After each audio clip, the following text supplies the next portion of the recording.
नमस्कार विद्यार्थी मित्रांनो आणि पालकांनो. मी आज तुमच्यासोबत एक खूप महत्त्वाच्या टॉपिकवर डिस्कस करणार आहे. जो की टॉपिक आहे स्कॅम इन एच-एस-सी बोर्ड.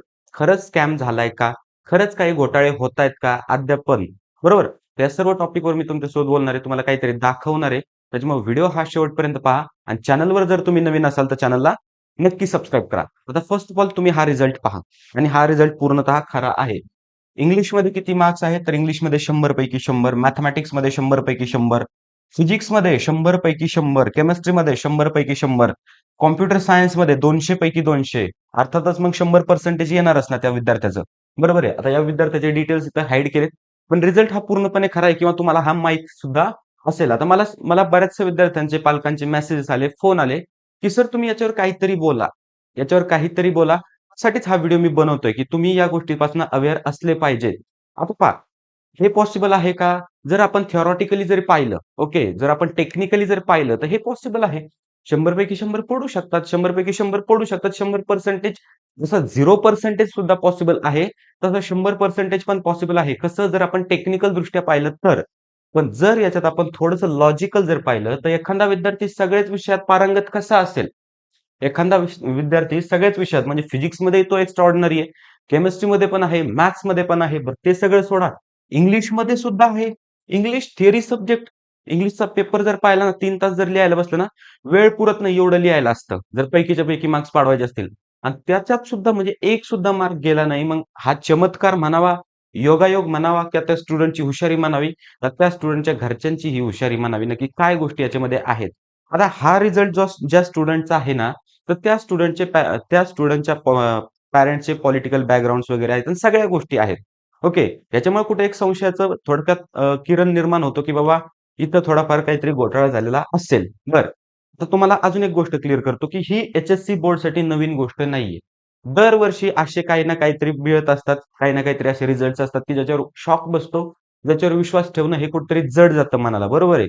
मग आता पहा, हा रिझल्ट आहे. याच्यावर आपण काहीही करू शकत नाही. अगोदर मी तुम्हाला क्लिअर करतो. 100 पैकी 100 आलाय, ठीक आहे. काहीही करू शकत नाही त्याच्यावर. कारण ही खूप मोठी चेन असते. थोडक्यात जर सांगायचं म्हटलं, आता लास्ट इयर समजा तुम्हाला माहिती नसेल, पण लास्ट इयर ज्यावेळेस आम्ही समजा काउन्सिलिंग प्रोसेसमध्ये होतो, तर त्यावेळेस काय झालेलं होतं, सीईटीचे तुम्ही वाटल्यास लास्टचे व्हिडिओ पहा मागचे आमचे. तर त्याच्यामध्ये काय आहे, तर ज्या मुलाला समजा 100 पर्सेंटाइल सीईटीमध्ये येताय, तर त्या मुलाला 36-35 मार्क्स हे मॅथ्समध्ये कसं काय असणार? त्या मुलाला 55-56% हे बोर्ड्समध्ये कसं काय असणार? म्हणजे ह्या गोष्टी अशा आहेत, की ज्याच्यावर विश्वास ठेवणं हे शक्यच नाहीये. ही एक साइड आहे. एज्युकेशन सिस्टमचं जे आपण ड्रॉबॅक्स म्हणतो ना, एज्युकेशन सिस्टम खूप चांगली आहे. जर ती चांगली नसती ना, तर आज आम्ही तुमच्यासमोर बोलतच नसतो. एवढे काबिल आम्ही बनलेलोच नसतो. त्याच्यामुळे एज्युकेशन सिस्टमला आपण इथं नावं ठेवणार नाहीत. पण काही प्रत्येकच गोष्टी 100% एफिशियन्सी देणार असं नाहीये. प्रत्येकच गोष्टीची थोडी डार्क साइड असते आणि ती एज्युकेशन सिस्टमची ही डार्क साइड आहे, की काही सामाजिक विकृत व्यक्ती जे असतात ना, तर ते यासारख्या गोष्टी करत असतात. बरं, मला एकच त्यांना प्रश्न विचारायचा की काय मिळवलं तुम्ही ह्या गोष्टी करून? काय मिळवलं? ओके. तुम्हाला 100 पैकी 100 मिळाले. ठीक आहे, तुम्ही पॉप्युलर झालात वगैरे. तुमचं अभिनंदनापेक्षा जास्त तुमच्याकडे संशयाच्या वृत्तीने पाहिलं जातंय. तर मग काय मिळवलं तुम्ही ह्या गोष्टी करून?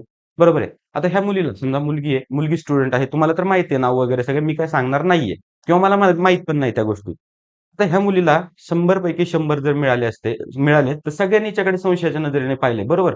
आणि ज्यावेळेस तुम्ही या स्टुडंटचा इंटरव्ह्यू पाहाल ना, तर त्यावेळेस मला पर्सनली असं वाटलं नाही, की हा स्टुडंट एवढा एक्स्ट्राऑर्डिनरी आहे किंवा त्याने जे अभ्यासातल्या टिप्स वगैरे दिले ना, त्या टिप्स यूज करून मला तरी वाटत नाही, की 100 आउट ऑफ 100% हे एच-एस-सी बोर्डमध्ये येतील. तो पहा ना, आपल्याला 10वी ला किती मार्क्स पाडायचे? 10वी ला हे 10वीचे जर आपण 10वीचं कन्सिडर केलं ना, तर ठीक आहे, एक वेळेस आपण ते बरोबर पकडू, काही हरकत नाही. पण 12वी ही तशी नाही, की डायरेक्ट तुम्हाला इझिली 100 आउट ऑफ 100 देऊन जाईल. कारण तुम्ही पहा, तुम्हाला 10वी मध्ये किती मार्क्स होते? 10वी मध्ये किती पर्सेंटेज होते? ज्या स्टुडंटला 10वी मध्ये 95% होते, तर त्या काही स्टुडंट असे खूप स्टुडंट आहेत, की ज्यांना 65 आलेत ह्यावेळेस. मग बरोबर. मग त्यांच्यासोबत हा स्कॅम झाला नाही का? पहा, ह्या सगळ्या गोष्टी आपल्याला कुठेतरी एक थांबल्या पाहिजेत. ह्या थांबल्या पाहिजेत. का थांबल्या पाहिजेत? कारण आपण दुसऱ्याच्या परातीतलं घेऊन खातोय ना. स्वतःच्या ताटातला आपण खायनाच झालाय. म्हणजे ज्यांच्याकडे समजा थोडंफार पैसा, मालमत्ता वगैरे सगळ्या गोष्टी आहेत किंवा ज्यांच्या हातामध्ये थोडेफार राइट्स आहेत, तर ते लोकं असं करतात आणि हे शिक्षित लोकं आहेत. हे शिक्षित लोकं जर असे करतात, तर सर्वसामान्य माणसाने करायचं काय? किंवा जो एक स्टुडंट असतो, मेहनत करतो, दिवस-रात्र अभ्यास करतो एक ड्रीम सोबत ठेवून. त्याला ज्यावेळेस कळतं, की बाबा आपण कितीही मेहनत केली, तर हे गाठवू शकत नाही, हा उच्चांक आपण गाठवू शकत नाही. मग त्याचं त्याचं मन कुठेतरी एक नाराज होतं ना आणि त्याचा ह्या एज्युकेशन सिस्टममधून विश्वास उडतो. एज्युकेशन सिस्टम खूप चांगली आहे. ही सिस्टम खूप चांगली आहे. ह्या सिस्टमने आपल्याला डॉक्टर बाबासाहेब आंबेडकरांसारखा हिरा दिलाय. बरोबर. मग ह्या सिस्टमला आपल्याला नावं ठेवता येणार नाही. ती सिस्टम खूपच चांगली आहे. पण यासारख्या गोष्टी थांबल्या पाहिजेत आणि यासारख्या गोष्टी फक्त बोर्ड्समध्येच होतात का? तर असं नाहीये. यासारख्या गोष्टी सगळीकडेच होतात. तुम्ही यू-पी-एस-सी पहा, एम-पी-एस-सी पहा. तुम्ही कुठेही पहा. जिथं-जिथं एज्युकेशन सिस्टम आहे, तिथं-तिथं या गोष्टी होतायतच. ओके. आणि ह्या गोष्टी कुणाकडनं केल्या जातात? की समाजातील काही असे ठराविक घटक आहेत, तर त्यांच्याकडनं ह्या गोष्टी केल्या जातात आणि इथं पॉलिटिकल गोष्टीसुद्धा येतात. सर्व गोष्टी एक टाय त्यांचं लिंक असतं आणि त्यानुसारच ह्या गोष्टी होतात. मग ह्या गोष्टी थांबल्या कशा पाहिजेत? ठीक आहे, जे झालं ते झालं. हिला 100 पडले, आपल्याला काही फरक पडला का नाही? आपल्याला किती लागतायत? ग्रुपिंग क्रायटेरिया क्लिअर होण्यासाठी जेवढे मार्क्स पाहिजे तेवढे आपल्याला आलेले आहेत. बरं, प्लेसमेंटसाठी मिनिमम 60 पाहिजे तर ठीक आहे, आपल्याला त्याच्यावर आलेले आहेत आणि ज्यांना नाही आले त्यांची काही काळजी करू नका. इम्प्रुव्हमेंटमध्ये आणतील किंवा समजा त्यांना कशा ना कशा पद्धतीने तर जॉब मिळणार आहे. कशा ना कशा पद्धतीने तर जॉब मिळणार आहे, त्याचीही तुम्ही काळजी करू नका. पण ह्या गोष्टी कुठेतरी थांबल्या पाहिजेत. एका सर्वसामान्य विद्यार्थ्याचा जर हक्क तुम्ही हिरावून घेत असाल, तर मग हे एक चुकीची गोष्ट आहे. बरोबर आहे. त्याच्यामुळे यांना कर्माचं फळ मिळेल त्यात काही वाद नाहीये. पण ह्या गोष्टी कशा थांबल्या पाहिजेत, तर याच्यावर आपल्याला कुठेतरी ॲक्शन घेणं गरजेचं आहे. आपल्या सभोवताली जर अशा काही गोष्टी तुम्हाला घडताना दिसत असतील, हे पहा खूप मोठमोठ्या एजन्सीज आहेत. त्यांचा नामोल्लेख करणं इथं म्हणजे उपयुक्त नाही, की फोन कॉल केले जातात पॅरेंट्सना, की पॅरेंट्सना आशा दाखवली जाते, एवढे-एवढे पैसे भरा, सेंटर आमचंच आहे, अशा गोष्टी आमच्याच आहेत, तशा गोष्टी आमच्या आहेत. असं जर तुम्हाला कुठं आढळलं, भले तुमचा मित्र असो, कोणी असो, गुन्हेगार हा गुन्हेगार असतो. तुमच्या घरातला असो, तरी तो गुन्हेगार आहे, जर त्यांनी गुन्हा केला असेल तर. बरोबर ना? त्या गोष्टी असतील, तर त्या गोष्टी झाकून तुम्ही ठेवू नका.